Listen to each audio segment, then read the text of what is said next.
What's the story, Wishbone? Oh, that's the theme song. This whole time I've been like trying to remember what the theme song was. I was like, I knew there's like a catchy song that goes with this song. Dream. Yeah. All right. From ScienceSortOf.com, you're listening to Science Sort of.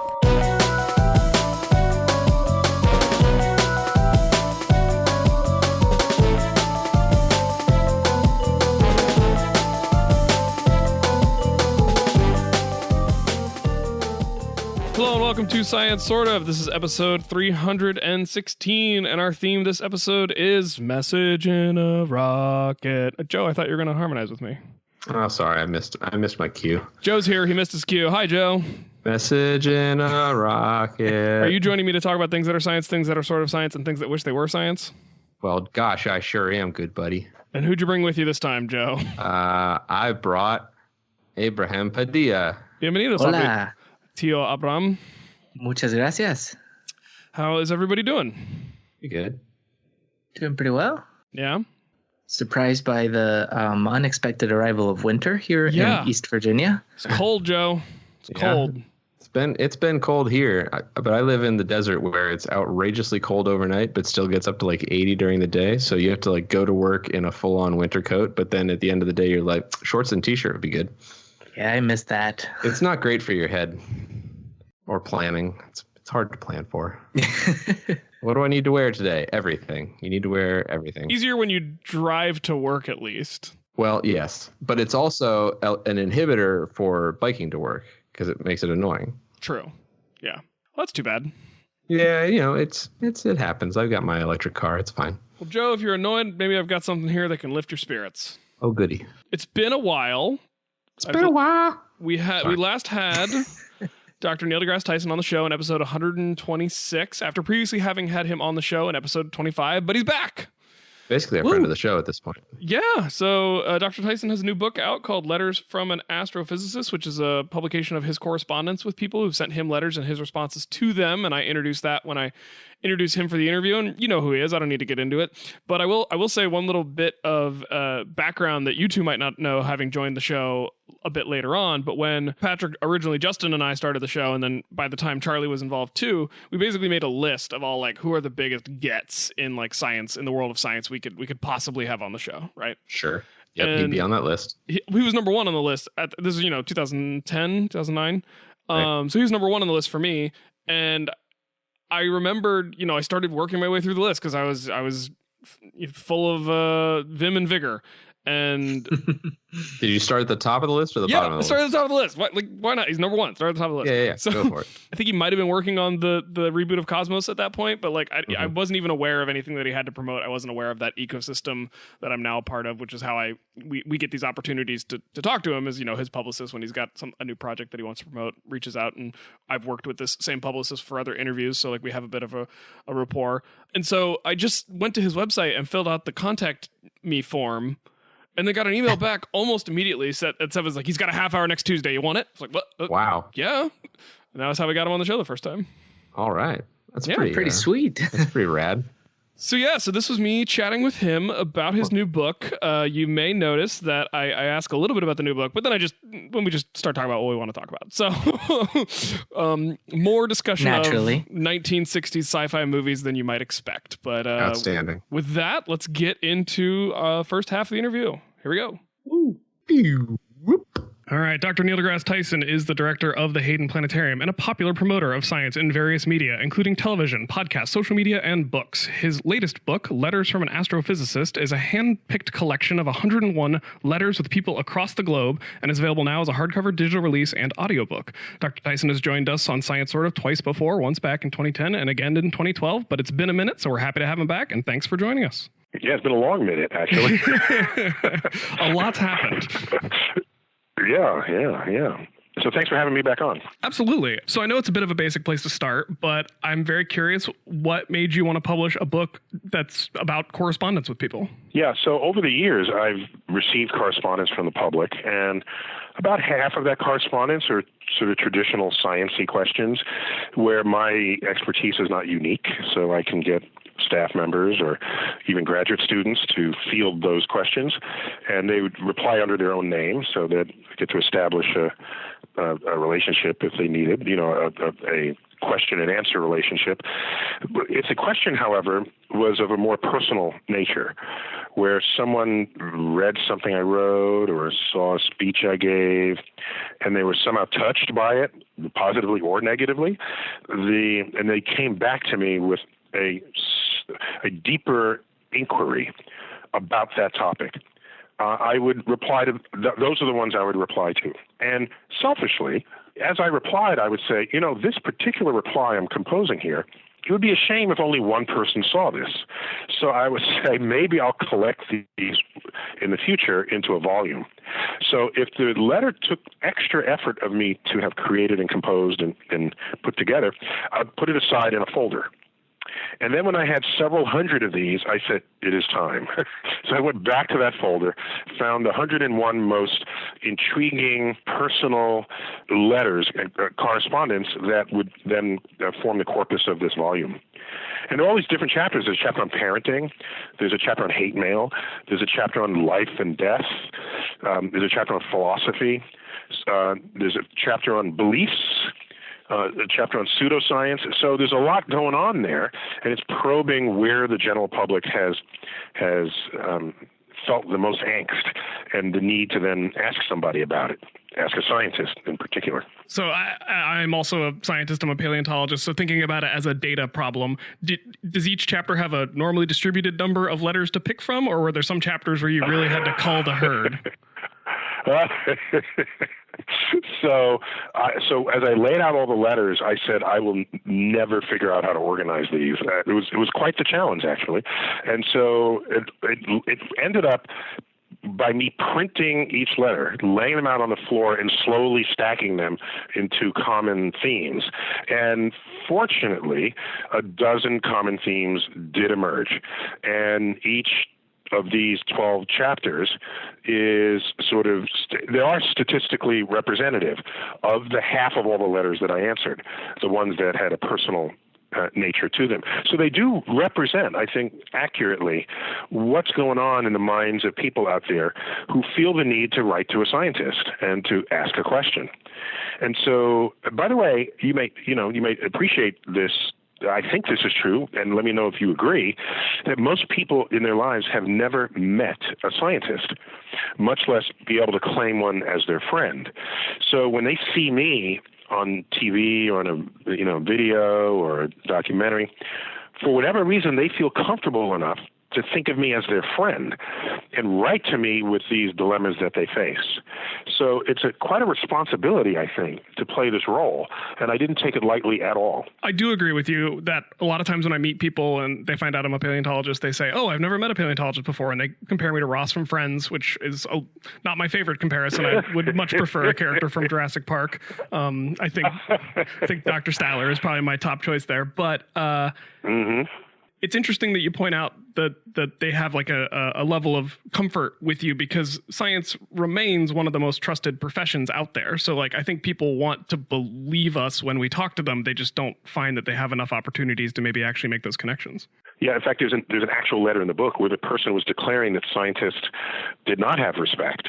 And I said, no, but all the evidence, you may feel that way, and maybe that's what you experienced in your life, but here are some objectively verifiable statistics on this.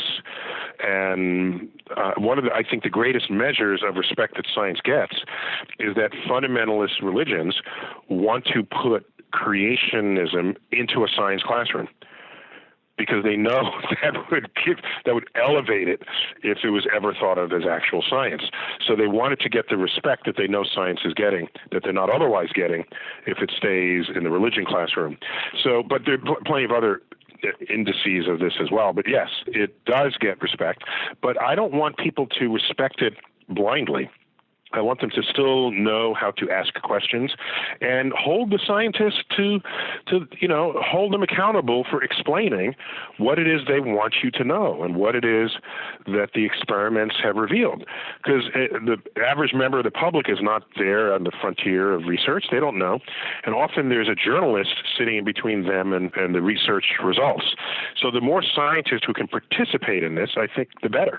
And this may also be kind of a softball question, but who are some of your favorite kinds of people to get letters from? I have to assume kids and students are some of the best corresponders.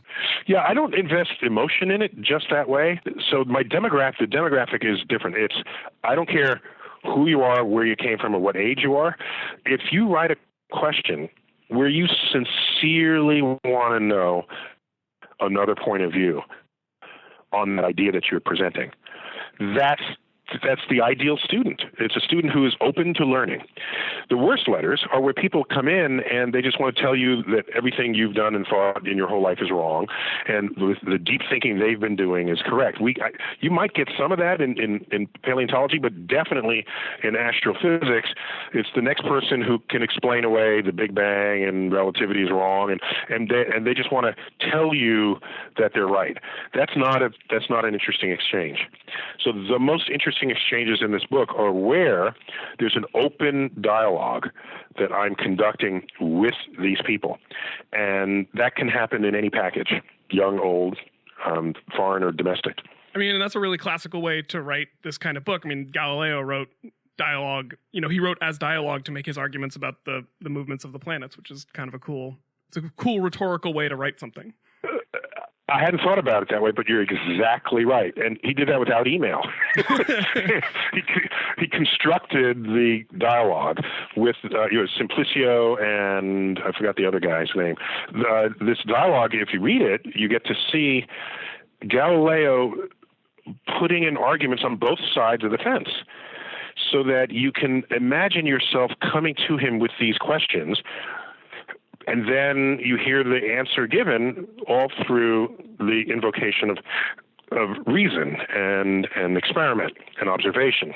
So, yeah, I guess thank you for analogizing. You've just heightened my sense of the book. Oh, I'm happy to have contributed. And I will say, as a paleontologist, the thing that we deal with is people bringing us rocks from their property that they are convinced are some kind of fossil, and it's very hard to convince them that they're just rocks. So my favorite is one of my professors in college had a guy in her office who was convinced that he had found T-Rex eyeballs in his yard and could not be swayed that these spherical rounded stones from a creek bed were actually T-Rex eyeballs. No amount of explaining that California was underwater, T-Rexes are relatively rare, soft tissues don't preserve that way. It was just he had it in his head. So the geologists, their counterpart is people come to them thinking they have meteorites, and you know what they call them? No, what's the geologists? Meteor wrongs.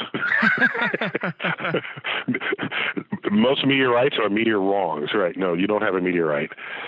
They're harder to find than just walking in your backyard, but yeah. Well, so this actually does bring me to something I wanted to discuss with you in terms of people being convinced by not quite correct science. How did this flat Earth thing get so out of hand? I don't know. And do you think is it part of a broader anti-science movement?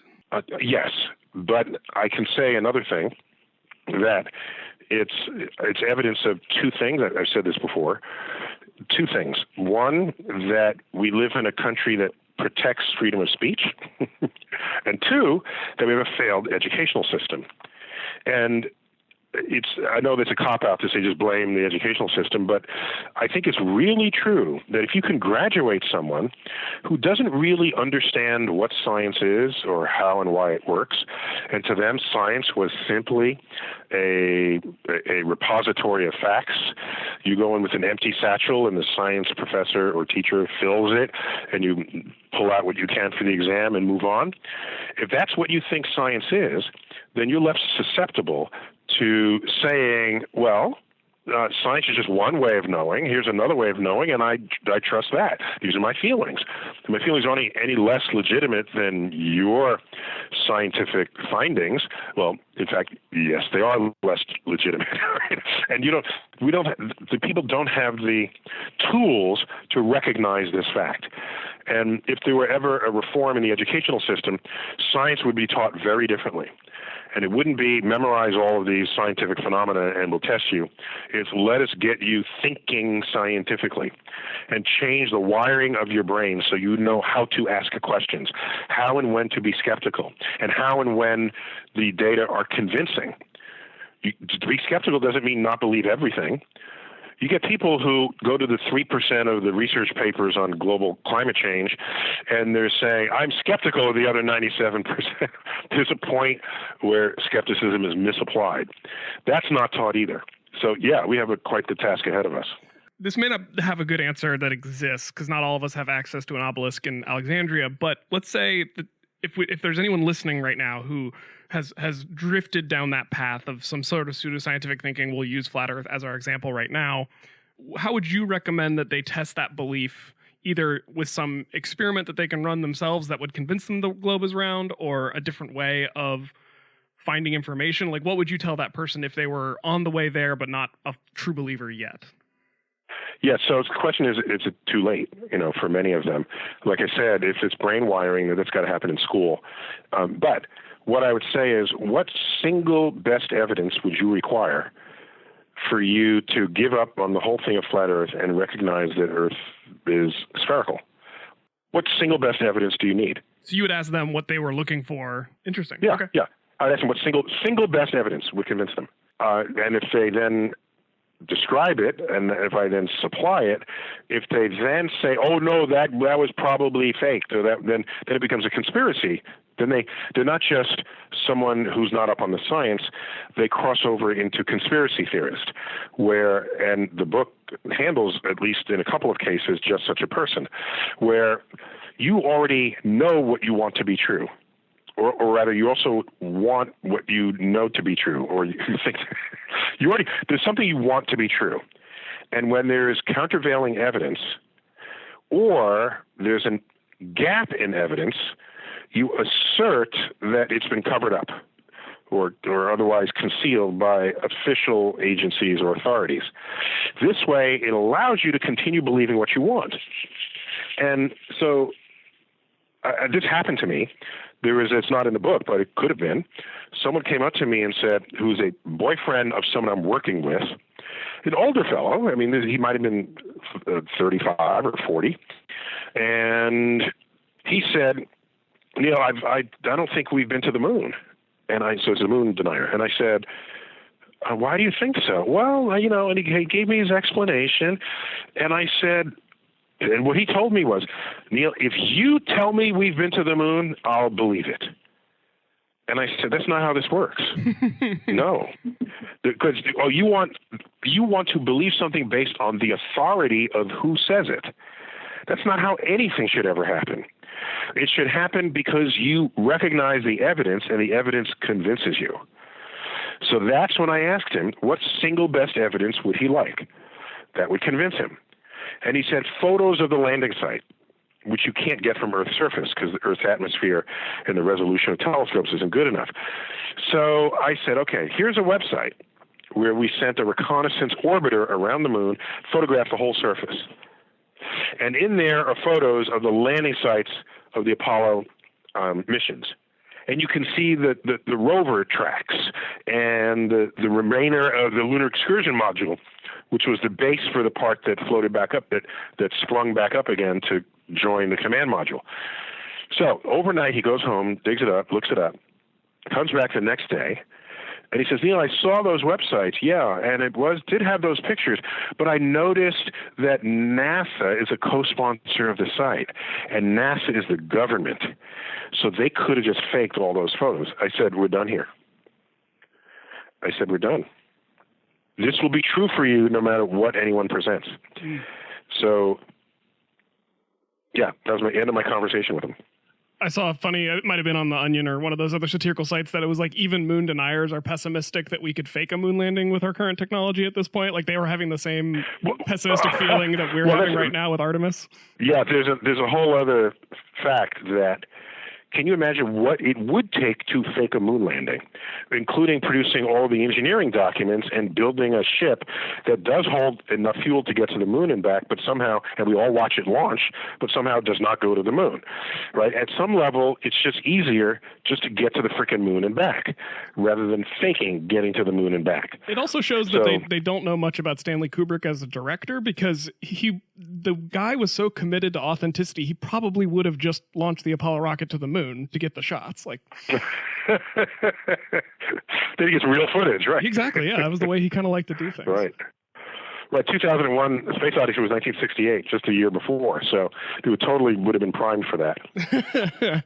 So I want to ask a bit more philosophical question that has to do with sort of astrophysics and cosmology and as they relate to other branches of science, because kind of like what we've been saying, science is this ability to ask questions and then look for data and then believe the data about the answer it gives you, or at least a part of the answer. And that data can be either purely observational or experimental. And there are some fields of science, like paleontology, astrophysics, cosmology, where you can't really run an experiment because the timescales or the distances are just too massive and we don't have the technology.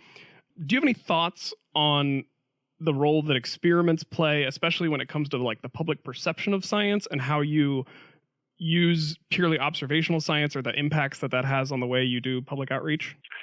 I don't distinguish the two. If the evidence is strong and convincing, whether it be experimental or observational, I don't distinguish the two. One could, I suppose, philosophically, in the nature of information and the nature of meaning, I suppose you could go there, but I think in practical terms it's unnecessary. For example, right, you can't run back the clock, but you can pose a thought experiment and then go out and test for it. You can say that dinosaurs, as we come to know and love them, predate the proliferation of mammals, okay? And you assert this. And then you say, okay, how could I be shown to be wrong? If you find, this has been said, I think by one, but was it Huxley or Gould? It was, if you find a rabbit fossil between, the KT boundary and some earlier geologic epoch, that would be really hard to explain. In fact, I mean, how would you? Now, you would presume that you'd find other mammal fossils there as well. Otherwise, it's a hoax. Somebody hoaxed you, right? But you could suggest experiments, which are observational experiments, but they're suggested by an understanding of how the world works, where if that experiment is consistently found to be true, then it's tantamount to a laboratory experiment. It's like the the moth in the Galapagos. What was it? No, sorry. It was this flower that had this very long shaft to it. Mm-hmm. And Darwin noticed, wow, there's got to be some kind of flying creature that can pollinate, they can get all the way down to the bottom of this shaft. And all the moths and butterflies and bees that he's seen would never make it down that far. So yeah, he hypothesized that such a creature existed. Later it was found that there's a moth that has this really long, was it proboscis? What do you call these things that extend down? Proboscis, yeah. So that was a prediction based on hypothesis that gives you even more strength in the original theory. To me, that counts as a legitimate experiment. It's interesting because I've had arguments with non-scientists that, it has to be an experiment to count as science. I think it was in relationship to some blue whale study. And I was like, well, there are no blue whales in captivity. There probably wouldn't be an ethical way to do that. So like, you're going to have to just accept observational data, not experimental data. And so I guess it comes back to that idea that we need to teach how science is done better at an earlier age. Are you saying there are people who prefer experimental data than other? And wow, that was an argument I had with this guy. Yeah, he felt really strongly. I like that. I mean, yeah. No, I like that. I like that. But you can also say things like, here's a cross-section of this ravine, and there are layers there. Would you agree that a layer that's higher up was deposited later than a layer that's lower down? provided there hasn't been some major upheaval in the earth, they probably would agree to that. And then you could look at the actual riverbed and say this deposits layers, a millimeter per 10 years. So you can get a sense of how much time has elapsed. Do you have a problem calculating that? I don't see why they would. Can you believe that if you had an animal and died, and when that layer was being created, you would find their fossil in that layer? Do you agree? Yeah. I think you can, piece by piece, assemble an airtight argument that's made entirely of observations that would have no less integrity than the results of a laboratory experiment. So it just gets back to the pedagogy of how do we educate people to understand that's how it can also work, I guess. Yeah. So either you learn it, in school, which clearly is not taught, or one of us has to take them down that road. Yes. It's funny. We were talking about movies from the 60s. The original Planet of the Apes, I was talking with a group of geologists recently. I pointed out, none of them remembered this. The key argument that is made towards the end of the movie, before they have the big reveal of the Statue of Liberty, the key argument that's made about humans having a civilization that predates ape civilization is them finding a baby doll in sediments underneath the current layer of sediments, showing that there was an antiquity. Oh yeah, this was a big mystery to them. Yeah. Yeah, this was a big mystery to the apes. Correct. But it is a sci-fi movie that is the grand mystery is in part solved by an appropriate understanding of stratigraphic layers. Yep. And I saw that movie relatively recently, like 3 years ago or so, and I had not seen it since the 60s. And it held up in some very fundamental ways. I did not remember, maybe I never even knew, that each of the classes of apes were different species of apes. Mm-hmm. Yep. So the academic class were chimpanzees, and the military class and the police were gorillas, and the diplomats were orangutans. Mm-hmm. So it was I just interesting that they chose the one closest to humans as the ones who were the scientists. That somebody thought that story through. Well, even though in reality, chimps are way more violent than gorillas. Like, chimps would absolutely be the warrior class over the gorillas. The gorillas would be the layabout vegetarians. Well, no, they'll find a more diabolical way to kill you. As we have, yes.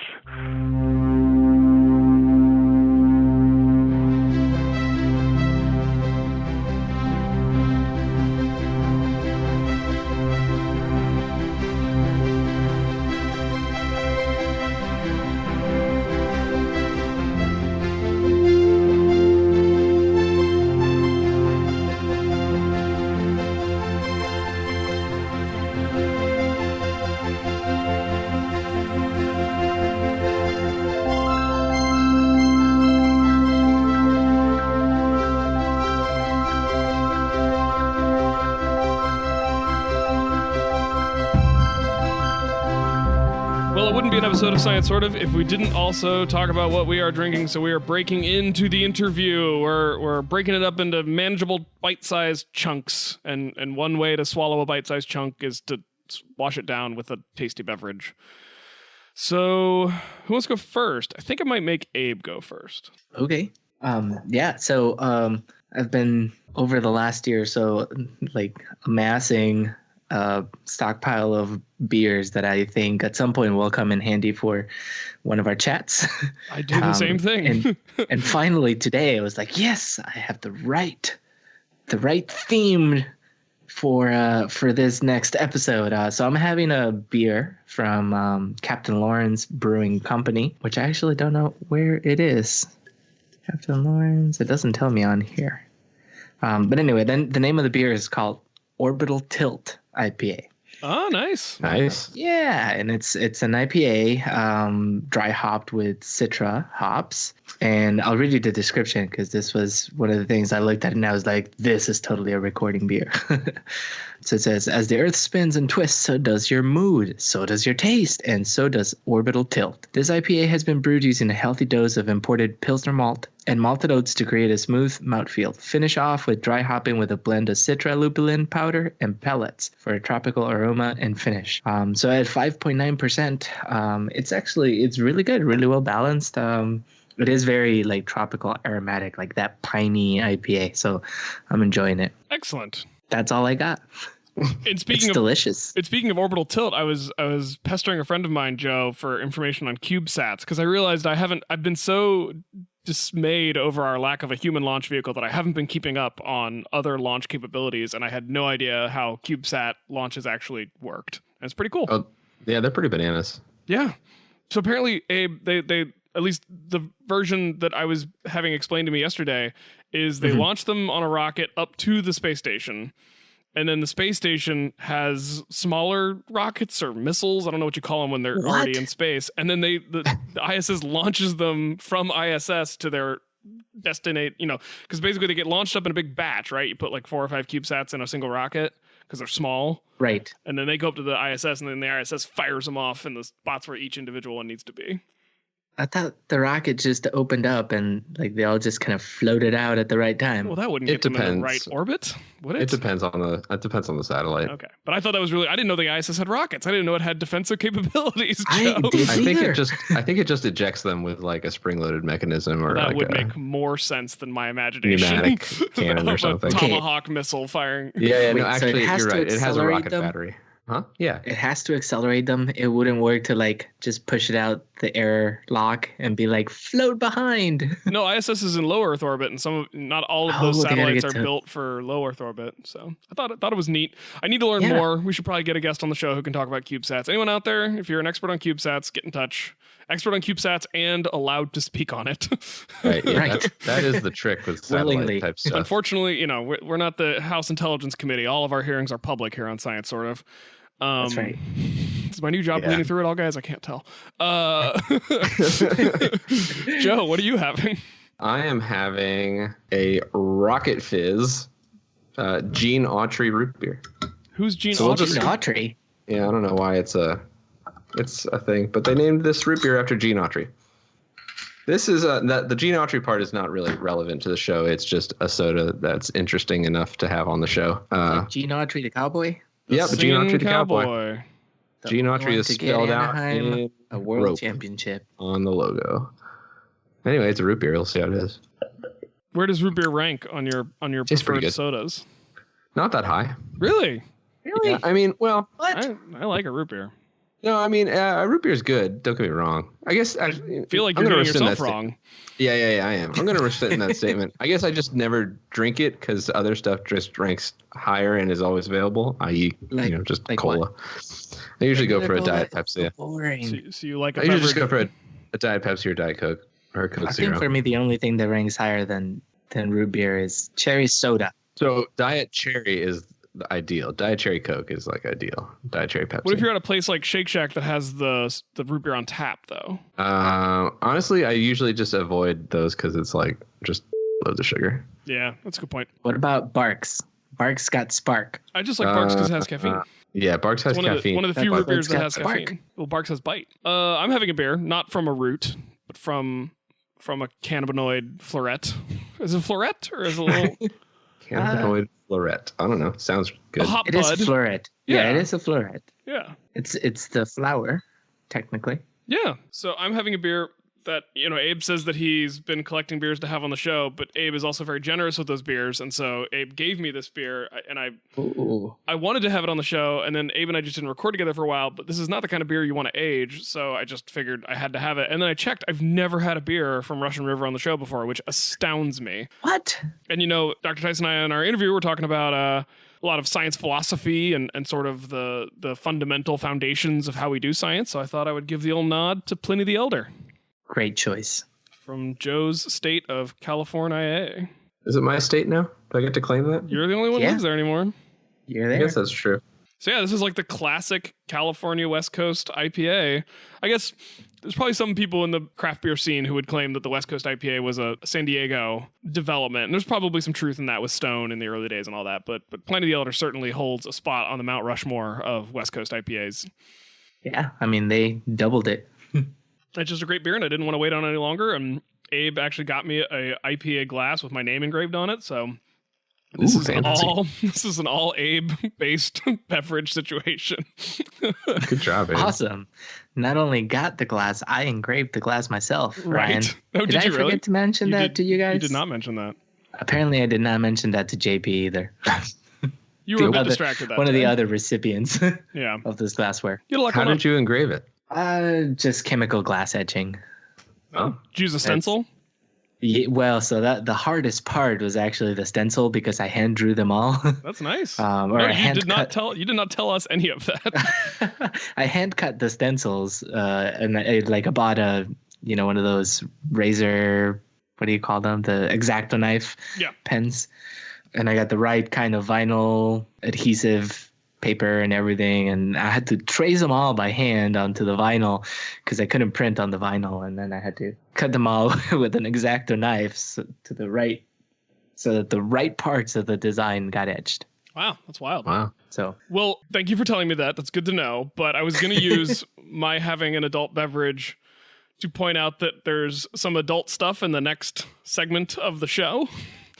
So I want to provide a brief content warning, because in this section of the interview, I asked Neil about being an underrepresented minority in science and how we as a community can make it easier for women and underrepresented minorities to not just be recruited into STEM, but to persist and avoid that whole leaky pipeline problem of actually retaining women and underrepresented minorities. And so in explaining his view on the matter, Neil tells a story about a friend of his father's who was called a racial slur, and it's a word that he uses in the moment of the interview. And so typically on this show, when we use words like that, we bleep them. I heard Joe use one of the words earlier when we were chatting, and so you'll have already heard a bleep in this episode. And My bad. No, it's good. I think it serves as a good example of the point I'm trying to make here, because I bleep those words just because we don't want to offend anybody, at least on that level. We clearly offended people on more fundamental levels than that. But, on just the level of the language we use, if we can bleep a word to make the show a little bit more accessible to folks, that's something we want to do, because we want the show to be as listenable as possible to as broad an audience as possible. And then I also have this philosophy that sometimes a bleeped word is funnier than the actual word, which I got from Arrested Development and other shows like that. But there's nothing funny about racial slurs, and Neil chose to tell this story, and he chose to use that word, and so I think it would have taken away from his intentionality with which he used the word if I then went and said, well, I'm going to bleep it. And so that just didn't feel like the right thing to do, and so we discussed it amongst ourselves as a show and decided to leave the word in. So if that's not a word you want to hear or you want those around you to hear, you may want to skip this section or listen using headphones. For parents who may be driving around with kids, it's not, it doesn't come right away, so you've got a minute, no need to freak out or swerve off the road or anything, but just wanted to let people know that that's something we discuss, and we discuss it as frankly and honestly as possible. So here we go.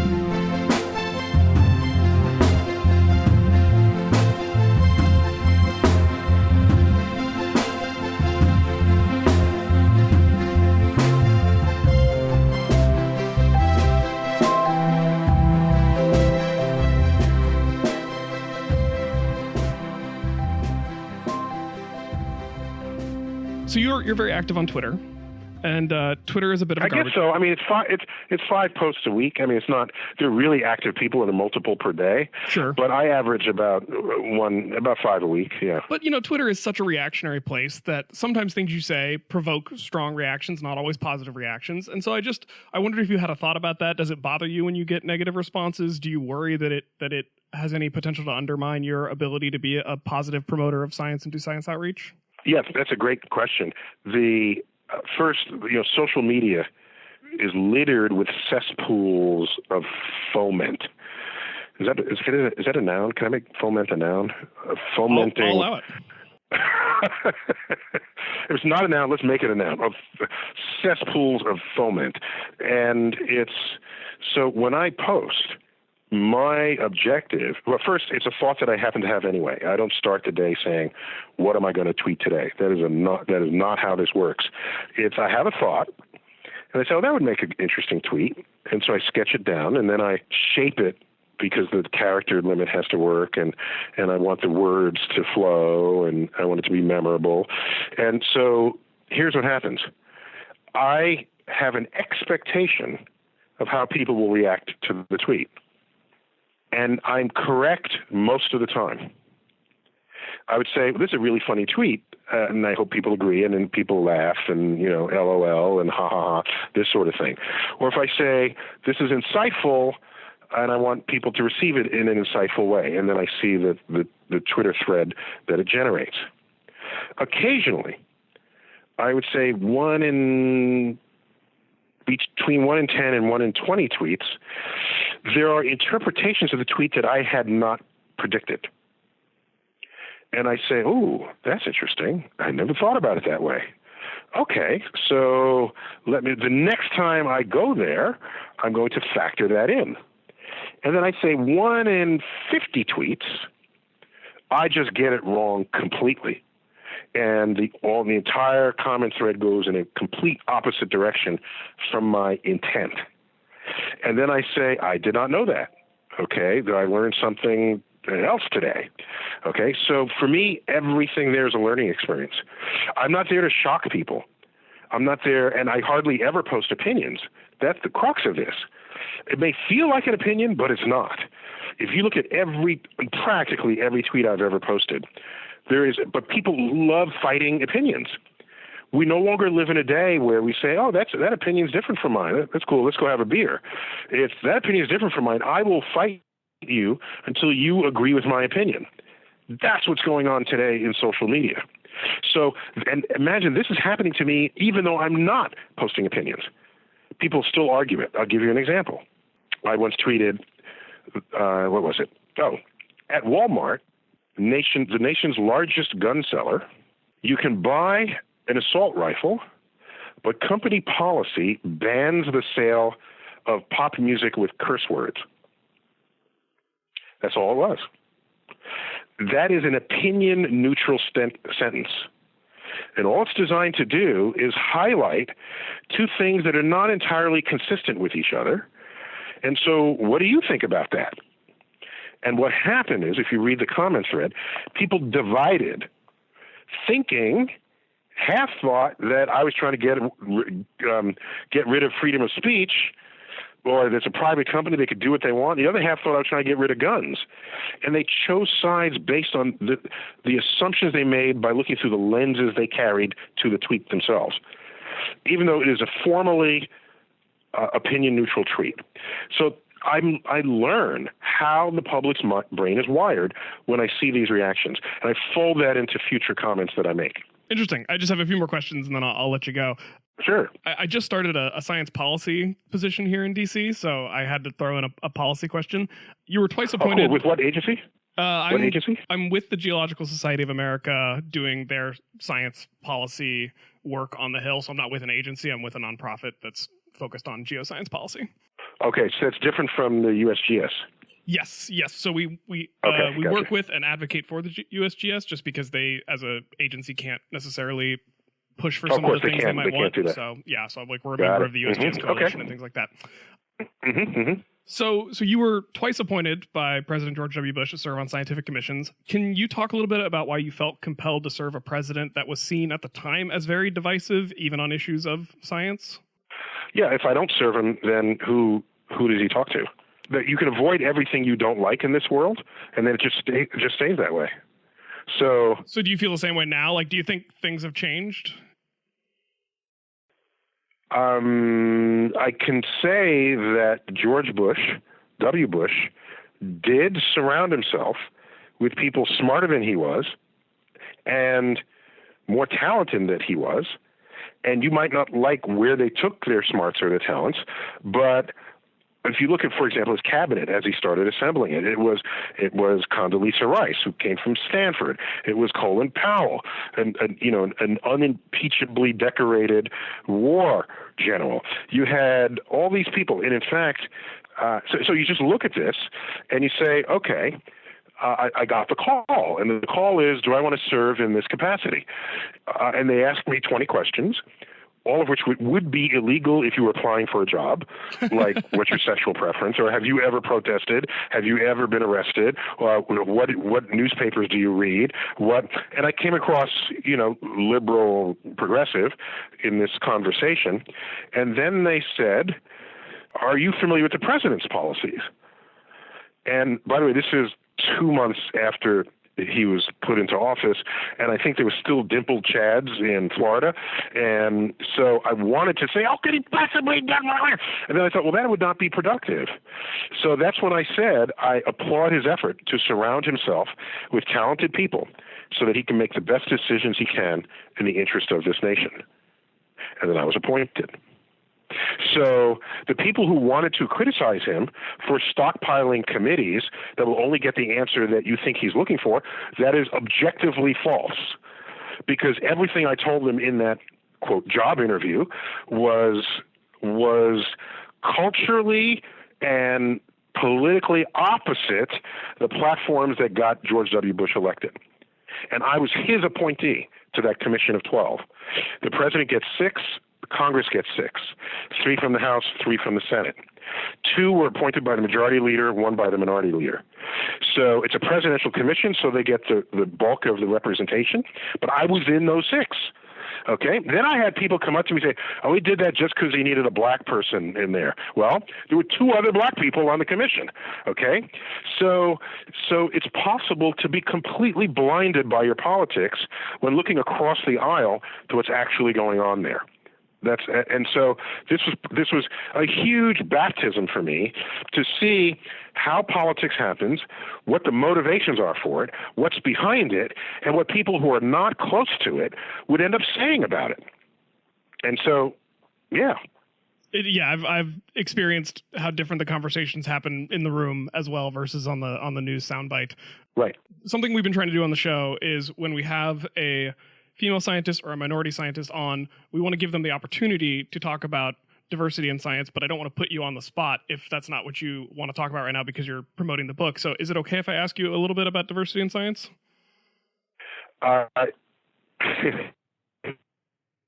You can, but my answer will be unorthodox. Okay, that's fine. I just didn't want to make sure it wasn't putting you in a place where you weren't comfortable. A quick story. I was in rural Wyoming having done some field work and was on my way back and had to stopped at the only restaurant in this one very small town, kind of just a steakhouse sports bar place. And I'm one of the only people in the restaurant. I think it's just me and the bartender and the cook. And there's a television and it's showing some terrible reality show that I could barely stomach for even the 5 minutes that it was on. And then it ended and the bartender started channel surfing and he got to Cosmos, your Cosmos series, and stopped on it for a second. And I'm in rural Wyoming, like a very conservative place politically, and a very homogenous white place as well. And I was a little nervous because, the show we'd been watching before he changed the channel did not align with what I thought someone would also enjoy Cosmos.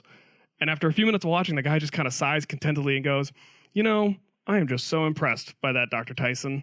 Everything he went through to get where he is, I am just so impressed. I think he just has such a great message. And I was completely charmed by this person for the rest of my meal there. And I just thought it was such a lovely, lovely moment, a lovely sentiment. And it taught me a very valuable lesson about judging people based on their television preferences. Okay.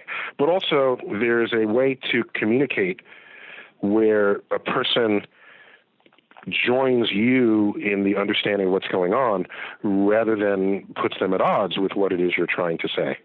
And I've criticized Richard Dawkins, for example. He's so articulate in this sort of Oxford-trained vocabulary way that when he doesn't suffer fools, right? If someone talks about their religion and how important it is to them, and he will make some sentences that will just make you feel like an idiot. And that might make you dig your heels in more strongly because now he's made an enemy of himself to you. And now you feel obligated to defend your posture at all costs. And then it becomes a battle rather than an exchange of ideas. Cosmos, one of the things that has distinguished it in both incarnations is that the scripting is not preachy It's join me in this exploration and let's see what we find and what we learn. And in that way, we're in it together. At no time is there a lecture going on. Yeah. As is true so often with a documentary. With a documentary is the up on high and you're down low, and it's handing you the knowledge, wisdom, and insight. So, and that's in large measure due to the creativity of Anne Druyan, Carl Sagan's widow, co-author of both the first and the second Cosmos, the second one that I hosted, where though she's not a scientist herself, she's highly scientifically literate and highly culturally, socially enlightened. And so when she gets a hold of the science, she figures out ways to have the science mean something to you as a viewer. It's not just you're over here and the science is over there and maybe you'll learn some of it. It's this science matters to you, the person, your family, your culture, to civilization. And so if that's the messaging, I'm delighted to learn that somebody has a Venn diagram in Wyoming coming off a reality show that includes Cosmos. Yeah, absolutely. And then, so one of the things I've been learning in my new kind of insight into the policy world is that it actually doesn't seem like it's that hard to get underrepresented minorities interested in STEM. It seems like the interest is there. The problem is getting them through the doors of the ivory tower and retaining them for a career in STEM. So do you have thoughts on how do we just make it easier, or how do we promote underrepresented minorities in STEM fields and keep them here? I don't have insights into that just yet. I do know that there's something I experience, which you now hear women describing in their efforts to gain entrance and access to the traditionally male-dominated scientific professions. But growing up, there was a lot of what today they call microaggressions that I experienced that basically daily. And I had very deep energy reserves to combat that.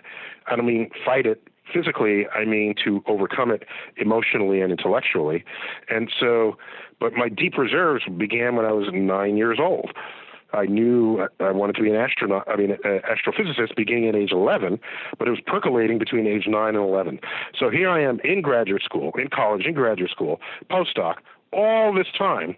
I have deep fuel reserves so that when all of these microaggressions unfolded, I could survive them and come out better than I was before.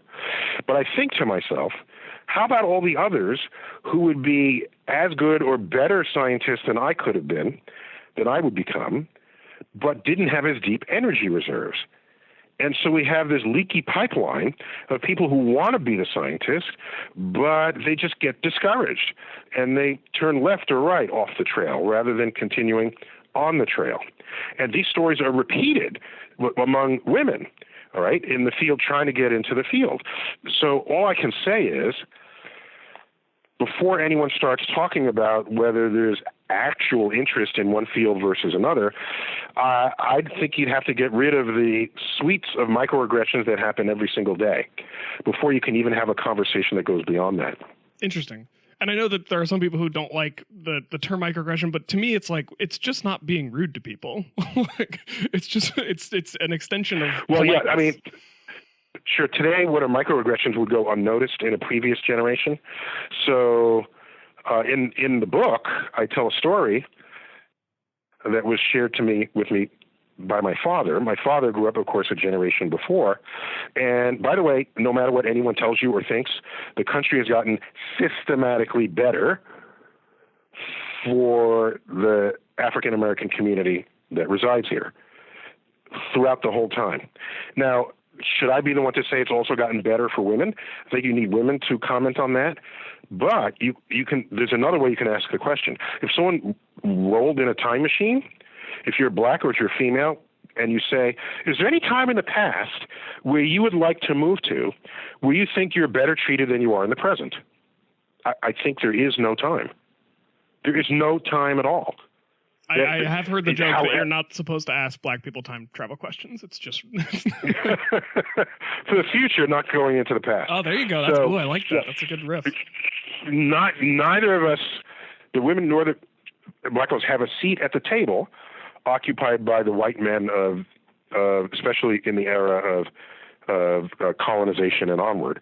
So, but even so, religions never historically treated women well. Certainly didn't treat them the same as they did men. So there's just not. I defy you to find a time. You want to go back to 1978? Is that what pick a time and go back and research. If you were not alive then, go back and research what was going on then. And I can tell you there is no time in the past that I would go where I could say, I was better off back then than today. So that's first. But my second point is that, wait, I lost track of the question. We were just talking about the leaky pipeline and microaggressions. So in the book, there's a letter to my father that I read to him during his memorial service to everyone attending. He died at 89, so it was a good long life. But I shared bits of life experience with the audience that have affected me. So, for example, he had racist stories because he grew up in yet an earlier generation where lynchings were not entirely over yet. And so there's one story, by the way, he ran track in high school and in college and after college. But if you are an athlete after college, you have to join an athletic club. Oh, wait a minute. The New York Athletic Club didn't accept blacks. They didn't accept Jews either. They only accepted Protestant men, right? White Protestant men. So there's another athletic organization called the Pioneer Club, which admitted blacks and Jews, neither of whom were admitted into the New York Athletic Club. Well, during one of their meets between the New York Athletic Club and the Pioneer Club, my father's best friend, his name was Johnny Johnson, was coming around the back stretch into the final straightaway. He was a few paces ahead of the runner behind him running for the New York Athletic Club. The coach runs alongside his runner and says, "Catch that nigger." And Johnny Johnson overheard this and said simply to himself, "This is one nigger he ain't gonna catch." That increased his lead to the finish line. And that story stuck with me because back then that was a microaggression, right? Just another, same shit, different day. Yet it was used to inspire higher achievement and higher performance. So anytime my father told of these stories, they were never about, well, I went and had a fight with him, or I called him a name back. No, it was about how do you parlay this moment of irritation into something that accrues to you as a human being, not only to your character, but to your psychological, emotional well-being, and whatever might be your expertise that you want to further excel in. So as I said, back then, microaggressions were parlayed into success stories, rather than microaggressions today, where I think people pent it up and they haven't figured out a way to express it yet. So I don't know if that's good or bad. I guess we have psychologists looking into it, but yeah. Yeah, I think it's I think if microaggressions affected my father's generation the way they affect the current generation, they'd all be dead. They'd be dead. Just the level of the aggression. So maybe they're not microaggressions, they're macroaggressions, but they'd all be dead. They would just explode from the level. He had to, when they traveled to compete, they went south of New Jersey, then all the restaurants and bathrooms were segregated. And this is, again, same shit, different day. So I picked up a lot from him in how I conduct myself. Yeah, and you were talking about like the role of psychology, and it also seems like in general we're probably, I think, going to enter soon a sort of golden age of social science, especially as it applies to how we actually do science. At least that's something I'm looking forward to in the future. I hope so. Yeah, it's going to be interesting. Yeah, that's overdue, actually. Yeah. Mm-hmm. So you've been incredibly generous with your time. I don't want to keep you any longer. So I just want to ask, what are you working on next? Where can people find you online? What do you want people to know about besides just letters from an astrophysicist? Oh, yeah, thanks. No, I'm not hard to find, A bit of a lightning rod sometimes. I think I'm not hard to find. But I do tweet at Neil Tyson. And so if you want to find other ways to waste your time, you can just follow my tweets. And in fact, let me see if I read you my very last tweet here. Let me see if I can pull it up. And just so people, because if they never tweeted or they just don't know or they don't care or they don't want to care, but maybe It's still loading. I'm sorry. It was a video with Chuck Nice. Oh, that one. Yeah, there it is. Physics of Physics of lasers. And the one before that, this is for Halloween. I said, vampires and other undead people who rise up from their coffins clearly have excellent abs. They always sit up smoothly with a straight back. That was all. Could just be the rigor Just mortis. my little column. So about 1 in 10, 1 in 20 people said exactly that. It's a straight back because it's stiff and it's rigor mortis. So I said, I hadn't thought of that. And other ones said, no, it's not. It's because they have Pilates. There you go. So there's very fun sort of interactions there. Also, I'm on Instagram at Neil deGrasse Tyson. And so there you have it. That's social media right there. And other stuff as they come up. I mean, there's always something happening. And so, like I said, I'm not all that hard to find. Well, we know that people listening to this are podcast listeners, so you're still doing Star Talk Radio. Yes, that's still on, and more episodes. In fact, I'm recording one today and tomorrow, but it's 1 per week is the posting rate, and we're all very excited about it, and that continues. So thanks for mentioning that. Absolutely. Well, thank you so much for joining us. It was a pleasure chatting with you again, and best of luck with promoting the book and everything that comes next. And looking forward to next time we get to have you on the show. Excellent. And I love saying this to paleontologists, shake them bones. I always like to say when people mention your keep looking up, I always remind them but don't forget to check out the dirt every once in a while because there's some good stuff down there. Well, if the dinosaurs that kept looking up, they wouldn't be extinct today. Look up and build a shield. Yeah, there you go. All right. Well, thanks again. Have a great rest of your day. Thanks for your interest. Bye. All right, bye. Plink plonk. So that was my interview with Dr. Neil deGrasse Tyson. Hopefully you enjoyed it. And if you're not already listening to Star Talk Radio, go check that out. And so, yeah, based on the interview and what you already know about the man, if it sounds like the kind of thing you'd be interested in, go check it out. There'll be links to do so on the website. And speaking of corresponding back and forth between groups of people, I think it's time for us to head over to the final segment of the show where we deal with feedback from the audience. And that's called the PaleoPOW. Pow! Pow!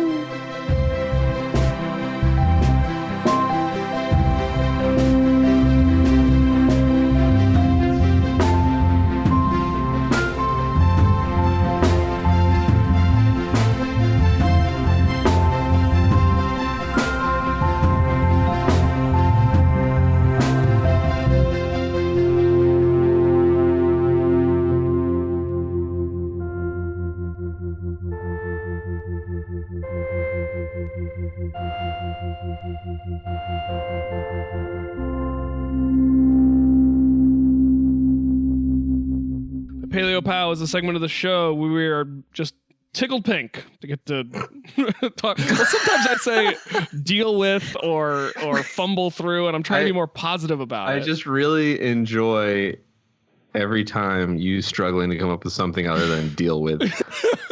Well, because there's how I feel, and then there's what I feel like I should say, so Joe doesn't give me a hard time. Right. Clearly, ever since I called you out on it, it's just entertaining. No, it's been tough. So happy to have the feedback. It's not like I couldn't just opt to not do this segment anymore, but whatever. Here we are. Following the trend from previous episodes, we are going to do a Patreon thesis for one of our lovely listeners. But before we get to that, we're going to tackle some other pieces of feedback first. I didn't actually assign these like I normally do because I kind of felt like I think I'll take the one that's just an email, and I'll do that one second. So which of you wants the voicemail first? Abe, you volunteered. I will volunteer to read this. No, because he mentions an electric lawnmower, so that's got to be a Joe thing. All right. Well, then I guess I'm doing the email with the voicemail. Did you see the email? Yeah, you saw the email? Okay. Yeah. So we got an email from Alex who wanted to send a voicemail, but then he decided to email a voice message instead. So he did that. That's so far so good. That's true. Yep. All right. So then he sends us an email that says, "Find attached what I thought was going to be a short response to your discussion about the environmental impact of meat-free diets. I did my best not to stumble through my thoughts. Sorry if it's a tad confusing. I love the show and it inspires me every day to learn more. Hopefully, I can send more of these and in that process become a better communicator to bring more important science to the people I interact with. And I will say that Alex K is a former patron, so thank you for your support.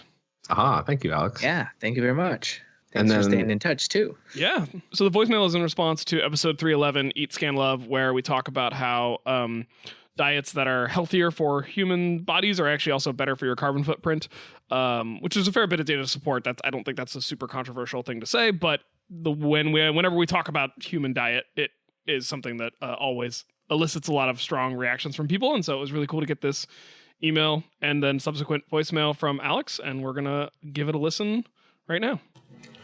Hey, Ryan and Science Sort of. Just got through the first section of Eat, Scan, Love and wanted to call in to hopefully add to a little bit of the conversation centered around carbon footprint and diet. I'm about 2 years into being vegan here, myself and both my wife as well. And it's what you were talking about and how, the full all-in thing. Moderation and moderation is kind of funny. Like we cook at home exclusively vegan, but when we go out, it's very difficult to stay away from dairy and cheese. And part of the problem is what you guys touched on is that people don't know how to cook it, which is a strange issue that it's for the most part a lot easier than you think, but it's that barrier of learning how to cook without meat, which is something that over the past year or so I've really transformed. And now I do have those days where, like you said about Chopped, I just kind of walk into the kitchen, look and say, okay, I've got, some artichoke, there's Brussels sprouts, and there's always canned beans around. And eventually you make kind of what you want to, you learn how to make different foods that you want to eat and are nice to eat, and at the same time fall into that category of low carbon footprint. And there's some awesome externalities associated with that. And one thing you guys didn't touch on was that it's much cheaper. Like, it's incredibly cheaper to shop without buying meat. And I don't know why there's this confusing connotation with, health food is expensive. Well, that's because people market crap that is expensive, and it is, they call it health foods, good for you. But really getting your hands on vegetables, and if you go frequently enough, you can, keep the fridge stocked and eat enough, is significantly cheaper than eating meat. We've probably cut our grocery bill down about, $100, $150 a month from what it was before between the two of us. So it's really incredible that, there's a lot more to changing your diet than just what am I, no more burgers, which the Beyond Burgers are pretty good. The Impossible Burgers, I like them too. It depends on how they're cooked. Some of them can be cooked really poorly, which is something you noted in there. But there's a lot more that comes with it, and reducing our carbon footprint is fundamental and part of the larger problem. And as much as we can do it on an individual scale, it will take a lot of that 1% producing most of the impact that we need to change. But changing our consumer habits can certainly help. And we've done things at the house as well, like installed solar panels on the house, adjusted even set points and such inside so that we are producing more than we use, which is great. An electric lawnmower, among all kinds of stuff. I've got a background in sustainability and efficiency, and that's kind of where I don't just apply these things to my work, but also my life. So I thought it was an awesome start to the episode and some great conversation regarding diet and consumer habits and just misconception. And a lot of the problem is education, which is something I personally am spending my free time, and I'd like to turn eventually into my, develop my career to include some of that, consumer education and just helping people make decisions that will be more sustainable, not just on a personal level, but on a global level. So appreciate everything you guys are doing out there and your time in listening to this, what started as a short message and now a little 4-minute podcast of my own. But thanks a lot. Appreciate it. Keep up the good work. All right. Well, thanks, Alex, for the voicemail. First off, Alex has a great voice. Yeah. That was definitely a mini pod. No, and I would listen. I would listen to his podcast because his voice is very pleasant to listen to. But you guys weren't on that episode, but I thought this was a good voicemail, and I thought you guys might have your own perspective. I know Abe and I have talked a little bit about Abe's personal meat eating habits just because he has an interesting perspective on that. And Joe, you usually have a very sustainably minded take on these things, except for one glaring blind spot that I'm going to attack you with here in a moment. But yeah, what do you guys a think? shield. God, I'll just hang on, let me zip up my flame suit.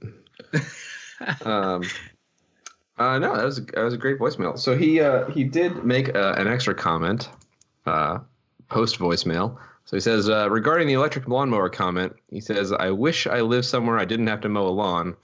A property with native flora and fauna relatively undisturbed by my presence would be great. Unfortunately, for the time being, I sadly destroy the top layer of it all once a week. Shame on me.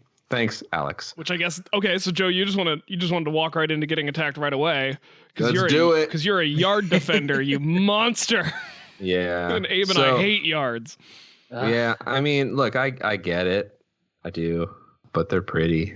No, they're only... They're, You have a yard, Joe? I have a yard. In How a can you desert. He lives in afford a a yard? desert. In the desert. Because I can't afford to get rid of it. That's the honest What? answer. I mean, xeriscaping's you expensive, just kinda man. Let it go. No, that looks ugly as crap. Yeah, that's the world. Yeah. Sometimes. Yeah, so like if it was nicely xeriscaped, that'd be fine. I did let my backyard just kind of somewhat go back to nature this year. I don't water anything out back, and then I just mow around the house so that there's like some semblance of a buffer between overgrowth and house. But the backyard's mostly Do you wild. live in a neighborhood where you're not allowed to let your yard just go to... I mean, I live in a city where you're not really allowed to let your yard just go to hell. Okay. Yeah. Can you turn it into a garden? Can you make food? I probably could, but there's not a lot of good sun in my front yard. So I have two really good big trees in my front yard, which I love. That's one of the reasons I haven't xeriscaped it either, is because these two trees are awesome and they provide shade for the house so that the sun isn't beating down on it in the summer. But yeah, that and xeriscaping is expensive, so I just haven't done it. I like that we've created a situation where you trying to encourage a natural landscape in your own home is the most expensive option. Yeah, no kidding. Man, we have really messed things up. Yep. So the building I live in has a yard, but we do have an electric lawnmower, which they use the same batteries that like a hand drill uses. Yeah. Which is pretty cool. Interesting. It takes two of them and it doesn't last for very long. So mowing the lawn is like still kind of tedious because there's a lot of charging that happens. But it's certainly nicer than having a can of old smelly gas that you're not totally convinced isn't going to explode when you fill up the lawnmower at the beginning of the season.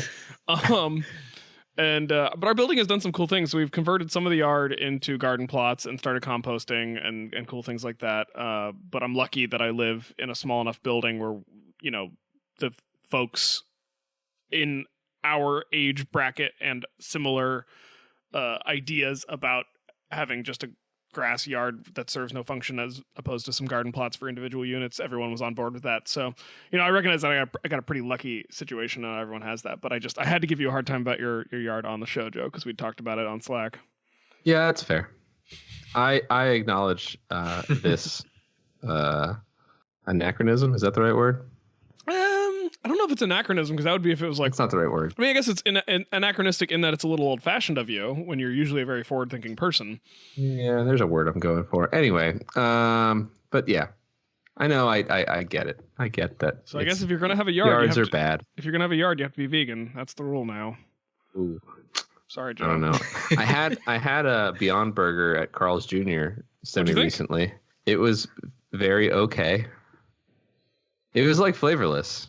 I think Alex is right in that like a lot of the restaurants, they're going to overcook it. So whenever I do them at home, I have a pretty good experience with them just because I don't completely, scorch them to beyond.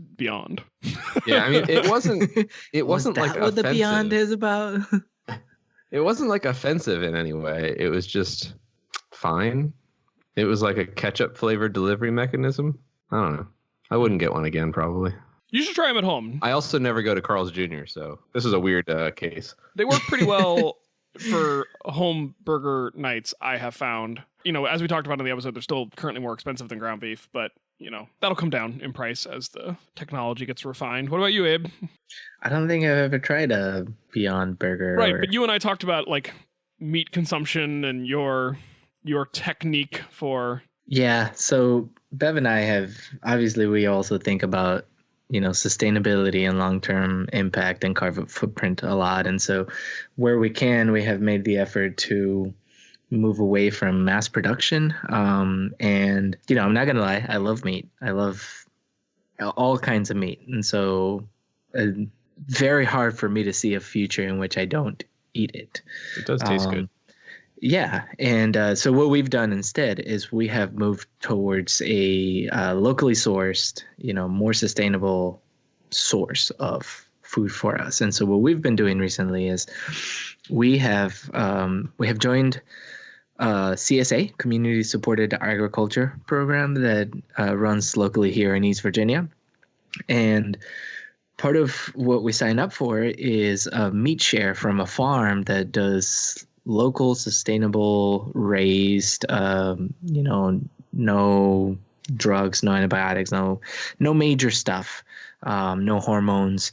And then they try to do sort of all around meat. So they're a small operation that relies pretty heavily on local, on shares, people signing up ahead of time to purchase their product. And so we get about 6 or 7 pounds of meat for a few months in the summer, and that gets us through the rest of the year, more or less. So we're doing that, purchasing directly from a local farmer who's trying to be sustainable, not just with how they raise their animals, but how they use their land. And then we also they partner with a local farm that does everything locally grown on their, few acre land that they have. So we actually very rarely get any kind of produce that's not from our farm through the summer and fall. We actually, this week, just picked up our last share, so we'll go a few months without being able to get more produce because, winter months. And it is a little bit more expensive, but, the sustainability aspect of that for us makes it worthwhile. We know we're supporting local businesses.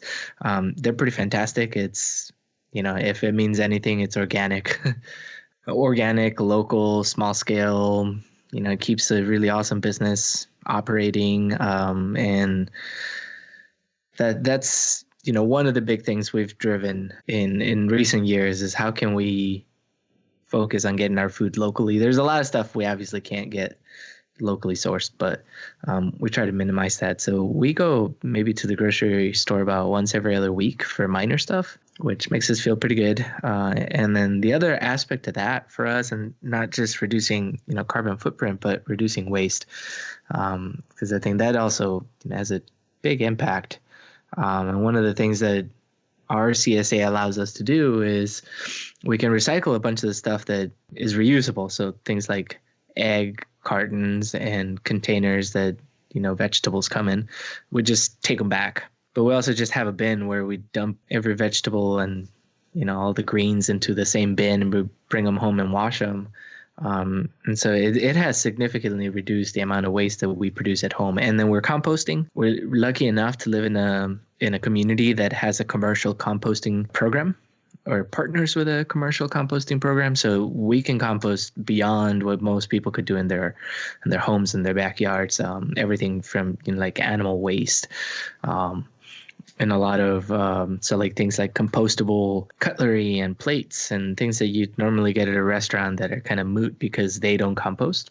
We're able to bring that stuff home and send it to a commercial composting facility. And so it's small steps, on an individual level, but we obviously think about that every time we go out and buy things for consumption. But yeah, that's our approach. It might not work forever, but we're trying to adjust it little by little and make it better. And that was one of the things we talked about in the episode, Abe, is, it's not, food waste is also a big problem. Charlie has thought a lot about that. It wasn't necessarily part of the study we were referencing, but something Charlie could speak to. So, yep. Also, I want to get into hunting because that's, sustainable. That's news to me. I didn't know you were thinking about that. I've been thinking about it. I just, don't own guns. Yeah. Makes it a little bit hard. You can do the bow thing. I was going to say, I've heard that a piece of a branch held taut with a string can launch a different kind of branch with a pointy end on it, and that can be used offensively. All right, Ryan, what are you doing next weekend? Oh, that's right. We haven't actually been. There is an archery range out in Joe's old neck of the woods of Maryland. I haven't strung up the bow in a long time. I could do it.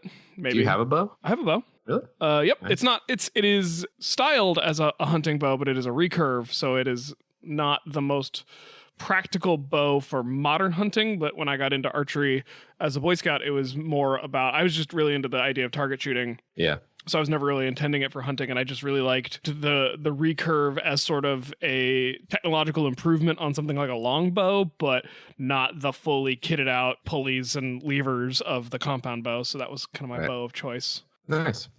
Every time I go archery shooting, I have a lot of fun, and then I just never really go back to it. I hadn't been in a long time, and some friends of ours took us to the Ren Fair up in Maryland. Did I text you about that, Joe? Nope. Okay, so there's this, the Renaissance Fair in Maryland is one of the largest in the country. It's got like permanent structures. It's pretty insane. Ridiculous. And they obviously have archery, and so I told my friends, like, the one activity I have to do, no matter what else we get done on our day at the Ren Fair, is I have to do archery. And then we got there, and I was really nervous because obviously their equipment's terrible. Right. Yep. The little hut thing is designed that any person over like 5'6" is going to have a hard time not hitting the roof of the archery hut accidentally. Like, it's really short. So I was really nervous that I was going to do a bad job and look like a big old dummy after talking about how much I loved archery. And then fortunately it all came back. I had to adapt to this really weird squatting position. So I was like crouched really low so that I could keep my chest, and back aligned the way that I'm used to, but lower, so I could fire out without hitting the roof. But yeah, once I got back in the rhythm, it was still a lot of fun. So Abe, you and I can definitely. Ryan, if it makes you feel any better, I guarantee that the majority of people going to the Ren Fair and trying archery are people like me who show up and be like, I just pull on this thing, right? And then how hard can it be? And then it just like goes. And as long as I aim for the middle, you could tell that I was one of the better shooters there, or one of the better archers there, just because my arrows usually at least hit the target. Like, most people rarely even hit and got an arrow to like stick in the hay bales. But anyway, I can tell you were one of the better shooters there because you actually thought about your posture. Yeah, well, it was a thing that I actually did for a little while in high school and college, and I miss it. So it's something. Yeah, we should talk. All right. But we should also talk about, hey, speaking of archers, oh my God, you guys. Archer. Oh my God. How did we even do this? I have an email from Rose that references a certain archer who maybe led a band of merry men. What? Wow, that worked out. That worked out really well. We planned that so well. This was planned. Way to stick to the script, boys. So Rose E writes in regarding Special Edition 12, an older special edition I did where I talked to Zach Weinersmith about his Augie and the Green Knight children's book that he published a couple of years back. And she writes, Dear Ryan, I've been listening to Science Sort of for quite some time now, and I thoroughly enjoy it. I started at the beginning, and I'm working my way up to the most recent episodes. We always like to hear a listening strategy. That's important to us. Very important. Right now, I'm listening to you and Zach talk about his new book, which is based on Sir Gawain and the Green Knight. You were trying to recall a story where King Arthur teamed up with Robin Hood. You thought it might be T.H. White's Once and Future King, but I think the title you were looking for may have been Ivanhoe by Sir Walter Scott. I read it pretty recently and recall such a team-up. Anyway, you may have figured that out yourself by now, but I've been wanting to write for a while now to let you know how much I love the show. Maybe when I'm caught up with all the episodes, I'll write in with more comments. Say hi to the rest of the PaleoPOWs for me. Hi, guys. Hi. Hello. And keep up the good work. Thanks. A lover of science and literature. Awesome. Thanks for writing in. I'm pretty sure that I was right about T.H. White's Once and Future King, including a section where Robin Hood and King Arthur pal around. It might also be an Ivanhoe, but I've never read Ivanhoe, and literally the only frame of reference that I have for Ivanhoe is Wishbone. Joe and Abe, are you familiar with Wishbone? I am.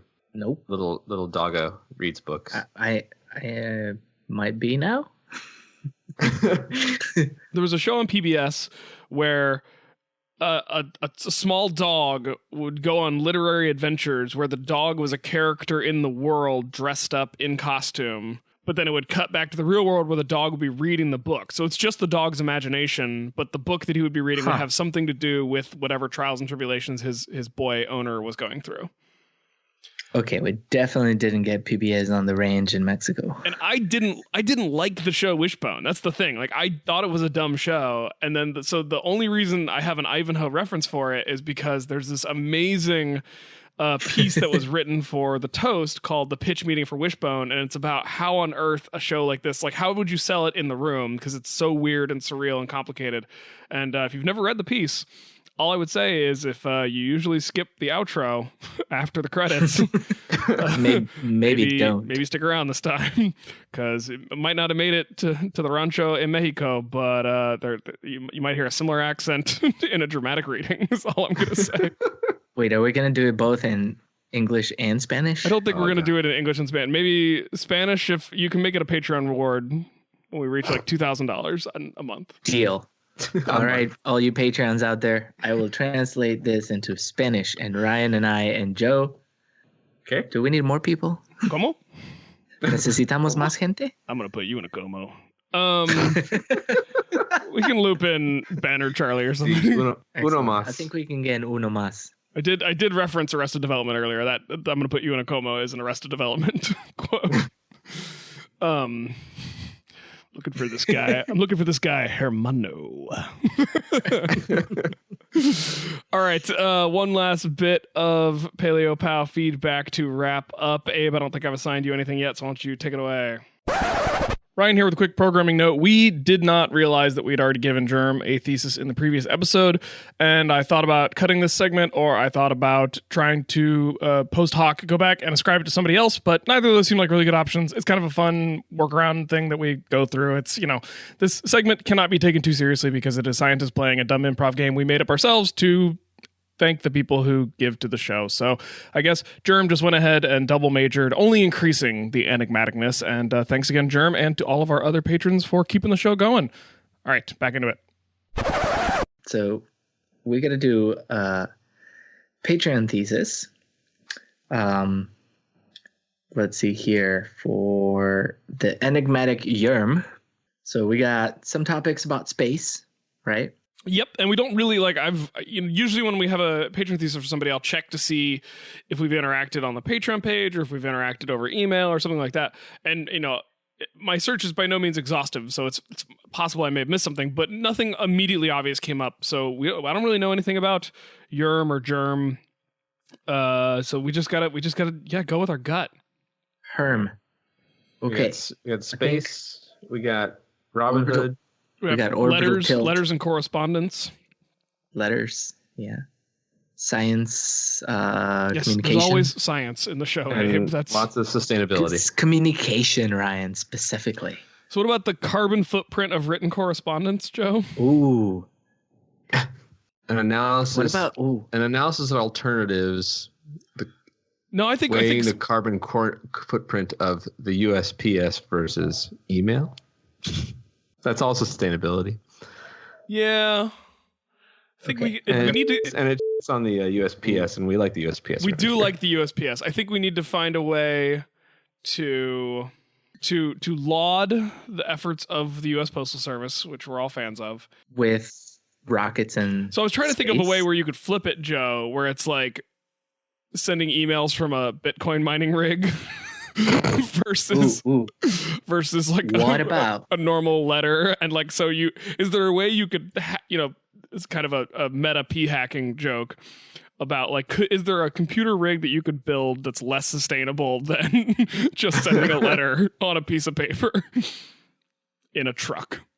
I mean, probably if you leave the computer on all the time. I mean, What if the Bitcoin mining rigs are insane, Joe? Oh yeah, they're bananas. What if the USPS delivered to the space station? What would be the carbon footprint of that? I like that. I mean, but I think that would be exceedingly easy to calculate, right? Because we know exactly how much it costs to launch stuff into space. Yeah. Per pound, per ounce, per kilogram. So I don't know if that's a good thesis. I don't know if that gets it past the committee.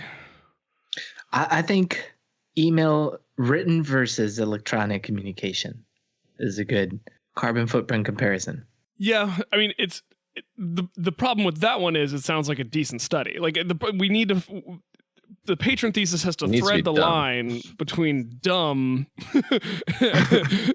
but sounds like something that is worth doing for an advanced degree. Like this is a BSSO. Okay. All right, hey, we don't just give these walking the line. We don't just give these away for free. Delivering we literally don't give them away for free. You have to pay for them. Archer, right? Archery delivered letters, airmail. It's like airmail, early airmail. A study on early airmail. Yeah, a study on early airmail. Heads up, a study on early airmail delivering letters sustainably. Wait, yes. I was thinking sustainable delivery of letters. Joe. Made of I was thinking what? airmail, but air is an acronym. Aerially. Archery induced reception. Reception. Relay. Archery implemented relay. Archery implemented relay system. AIRS. No, this needs to be air. Yeah. As a low carbon method for air feedback delivery. A PaleoPOW. I like archery implemented relay delivery, air delivery of written communication. Well, hang on. I'm sorry. I get in that mode where like I'm starting to type so I can figure out what we're actually saying, and then you guys are still talking, which is good because it's an audio show. Okay. People don't just want to hear me typing. Type. Airmail, archery implemented relay as a low carbon method for feedback delivery, something science. Feedback delivery in science communication. In science outreach. Yeah. Outreach fits the archery thing better, probably. I still don't think I don't think this is ridiculous enough. What if this was a new system for the peer review process in science publication? I'm liking this better. A new and improved system. So we got air, archery induced relay. Is that what we decided on? Implemented relay? Oh, implemented. Archery implemented relay. As a... Wait, read us what you had. Hit enter. Thank you.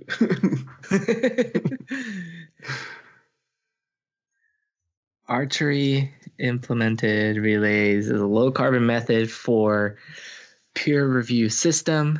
Pierce rejection. Oh, I like that actually. All right, so here it is. It's pierced. All right, here it is. Good. Pierced with rejection, air, parentheses, archery implemented relays, mail as a low carbon method for feedback delivery in the peer review process. I like it, except that the air should be in the parentheses. Oh, okay. Archery implemented relays, air, mail as a that's good. That's a good note, Joe. Yeah. All right. So, Jerm, thank you very much. Jerm. Thank you very much for your continued support of the show. And I do want to make a brief comment. There was a bit of a break between episodes lately, and some folks, especially in the Patreon community, were asking what was going on, and that is absolutely their right because, they're giving us their money every month. And I was dealing with some personal stuff. I explained it to the patrons. Had some health issues, had some travel issues, and had some dog issues, all of which kind of became a perfect storm of me not really being motivated to get the show done. So I'm sorry about that, but coming out of that and hopefully getting back on track moving ahead. So if you want more details on that and our Patreon, you can go read my message there. Otherwise, thanks for sticking with us, and hopefully you're excited that the show is back in your feed for new episodes to listen to. Hooray, new episodes. Woo, yeah. Yeah. All right. Anything else going on with you guys? Not particularly. Work as usual. Yep. And winter. Winter I miss is fall here. already. Winter means there'll be fewer reasons to go outside and more opportunities to record, but it also means the holidays are going to show up and screw everything up. So, yeah, but we can have a science sort of gathering. That's true. So even though Abe's leaving, Abe's coming to California when I'm going to be in DC. Yeah, but I think I'll be here, Joe. So. Joe and I are swapping places for the holidays. Joe, if you need a place to stay, I guess you can go house sit for Abe. I guess. Yeah, you can water our plants. You can water their yard for them. They're succulents. You They don't love need watering much. yards, Joe. Yep. All right. Well, thank you both for joining me. You're welcome. Of course. Thank you for having me. Yeah, this is great. And I think that about wraps it up for this episode. So thank you all out there in podcast land for listening. And be sure to come back next time. We're going to get a lot more science. Sort of. Nice. Visit sciencesortof.com for show notes, links to all the stories we talked about, and ways to interact with the hosts, guests, and other listeners. Science Sort of is brought to you by the Brachiolobe Media Network of podcasts, with audio engineering by Tim Dobbs of the Encyclopedia Brunch podcast. That's all for this week. See you next time on Science Sort of.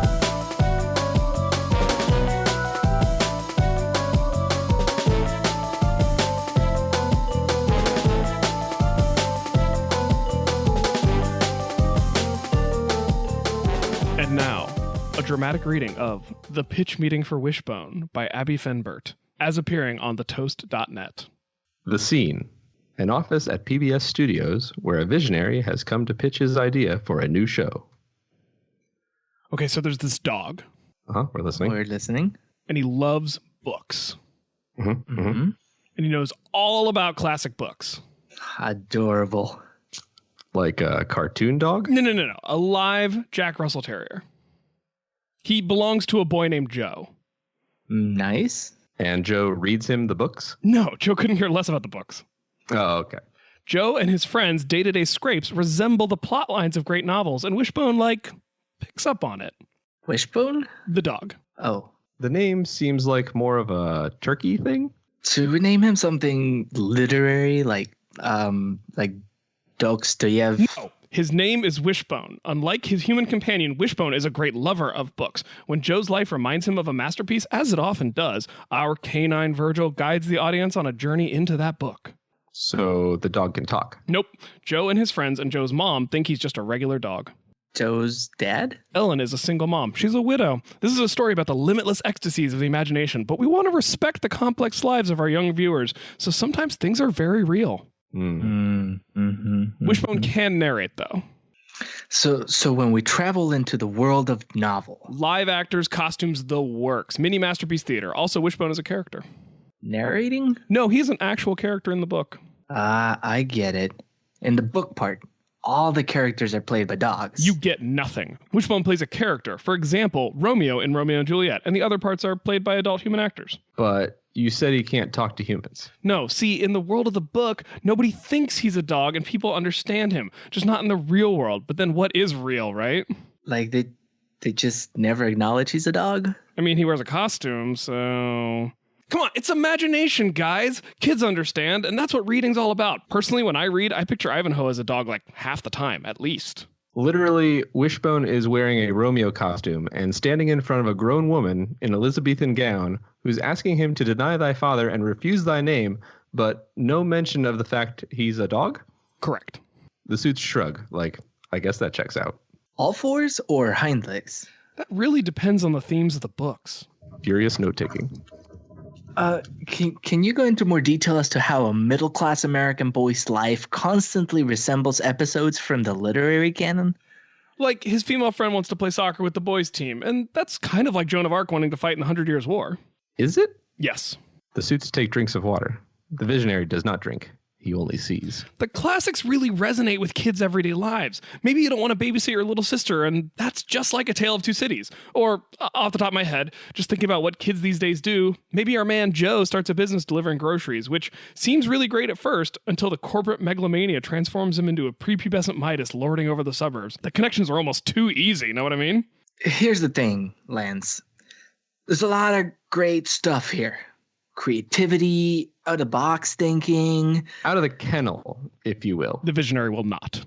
And the dog teaching kids to read concept, that's perfect for our demographic. He doesn't teach them to read. He inculcates in them a passion for timeless narratives. Okay. Joe's in middle school. He can freaking read. Not that he ever bothers. I think what Dave's trying to say is... My winsome Jack Russell Terrier is no mere peddler of phonics. He is the bard, the scop, the muse. He is the flame that lights the cave. And that's totally PBS. But see, it's a half-hour slot. There just isn't much time to cover a whole Joe Gets Into Mischief A plot and then dig into the Penguin classics. Oh, you don't do the whole book. No. A summary is fine, or maybe even just the beginning, and then you pretend like that's a valid representation of the text. I'm thinking probably with Oliver Twist, you could just end it after chapter 3. Okay, but... We're getting kids to read here, Janice. Give them just enough to tantalize their literary palates, and I guarantee you they'll devour all these titles cover to cover, and certainly not just use the surface knowledge gained from Wishbone to posture before their future professors and internet dates for the rest of their adult lives. The suits exchange glances. Trust me, they will all finish Silas Marner. How does the dog read? The same way you and I do, Dave, with an open heart and a ready mind. This seems like it would be a lot more feasible as an animated series. No, he is a live Jack Russell Terrier. His eyes are fathomless pools of knowledge reflecting all the pathos of great literature. The suffering and beauty of humanity bled onto the page and breathed in by generations of readers, connecting them, us, in an unspoken communion of shared loneliness that both celebrates and eases our pain. This is where we see that books do more than describe our human condition, Kevin. By shaping our minds and drawing us closer together, they create it. In a dog's eyes? A Jack Russell Terrier's eyes, yes. And scene.